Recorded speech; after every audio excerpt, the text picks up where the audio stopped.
Good morning, everyone. I know we said that we weren't going to be the Wandering Jew, but that's the way it is at the moment. Anyways, today's learning is dedicated in memory of all of those that we are saying Kaddish for, those that have Yortzeit today in particular.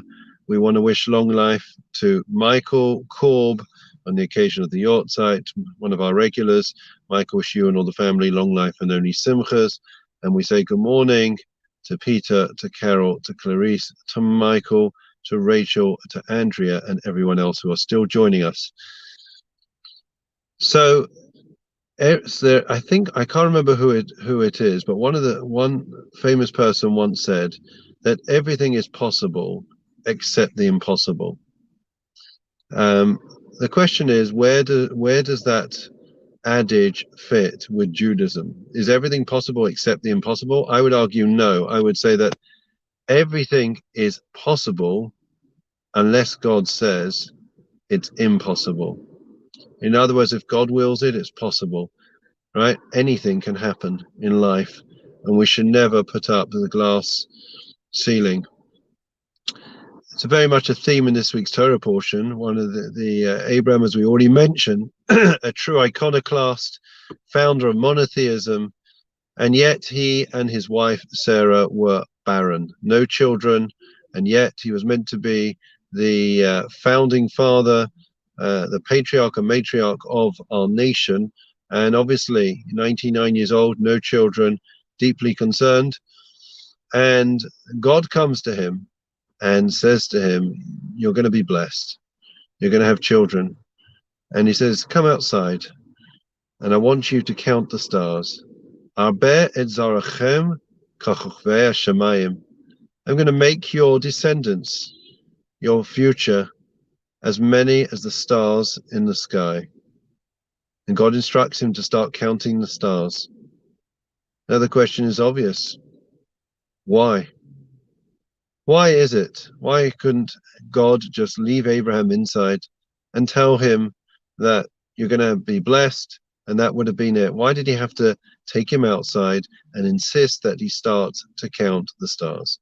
And herein, friends, I think lays a very, very important principle in Judaism. And this is highlighted by the words of the Imre Das, Rameir Shapira, who himself was somebody who defied all the odds, the founder of Dafyomi, amongst other things, the Lublin Rov. Anyways, he said as follows. You know why Abraham had to go outside when he was told about the blessing and future of the Jewish people and to count the stars? The reason is because it was something that is impossible. And God wanted to show him the same way that it's impossible to count the stars, and yet I am telling you, instructing you to do so, and you need to do it, and you can do it. So it is with life itself. For the Jewish people, there are no limitations. We transcend our physical being. Anything and everything is possible. I want to tell you a little story. Some of you may have heard of it, but I don't think it will hurt to repeat it. In fact, whenever something miraculous or wondrous happens to us, we're meant to repeat it, because then we are expressing our gratitude to the Almighty. So I'm sure we all have instances in our lives, but I was thinking in the drive over to wherever I am, that this is something that very much happened to us. A couple of years ago, one of our children was struggling. One of the teachers called us and said that the child was having difficulty seeing. They were worried about their eyesight and therefore should take them to an expert to evaluate. We did that. We took them to the expert, and the optician said, no, I'm not happy. I want you to go to this expert in Harley Street. And off we went. The expert took one look, this consultant, and she was deeply concerned. She said the eyesight seems to be deteriorating one of the eyes, and may never recover. I don't think they're going to recover. Come back. They gave us some exercises, some treatment. Came back a few months later, and even more pessimistic. What I'm seeing on this left eye is that the vision is pretty much gone, technically blind. So they gave us one more thing to do, I remember, and there were drops, there were patches, and we did all the exercises, religiously day in, day out. Went back a few months later, and no, absolutely dismal. Nothing had changed. No hope. No possibility of changing things. Tried everything. Nothing had worked. And we asked a question to our rabbi in Israel. There was one last possible treatment, but it was a real long shot. And the consultant felt that at this advanced stage, it wasn't even worth trying. It was, there was nothing to be done. Everything, the conventional wisdom of medical science had said that they'd tried everything and everything had failed. He said, if it is possible, if it is feasible and possible, you should still try it. You should still, don't give up hope, don't walk away, insist that they try it. And so lo and behold, that's exactly what we did.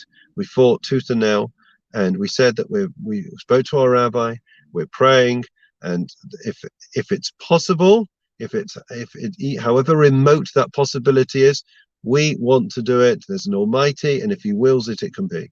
She looked at us, a complete atheist, as if we were completely Meshiga, probably are Meshiga. That's a story for another day. And several months later, we went back, and she was absolutely gobsmacked. Firstly, we saw the assistant, and she said, "It's a miracle. I can't believe it." And then we went to the big expert, and who's a complete atheist. And she wouldn't admit that it was a miracle. But what she did say on the way out is, she says, "I don't know who you're praying to, but whatever you have been doing and whatever you do, keep doing it, because it's unbelievable. In my 30 years, I have never, ever seen anything like it." An open miracle, according to the atheist. And my point being is that very often in life, we place glass ceilings above our heads. We don't believe, or we're told not to believe in ourselves and what we can achieve in life. And that percolates and filters through our children, our grandchildren, and so on and so forth.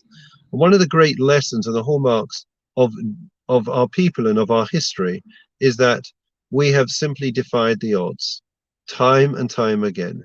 And therefore, friends, the lesson is quite simple from Abraham, the same way that if we're told to count the stars, we should go outside and start counting. So it is in life. Count your blessings, make your blessings count, and never give up on life and hope itself. Wishing everyone well. We shall be inspired by the example of Abraham and Sarah, and please God, go on to great things. Take care. Have a great day.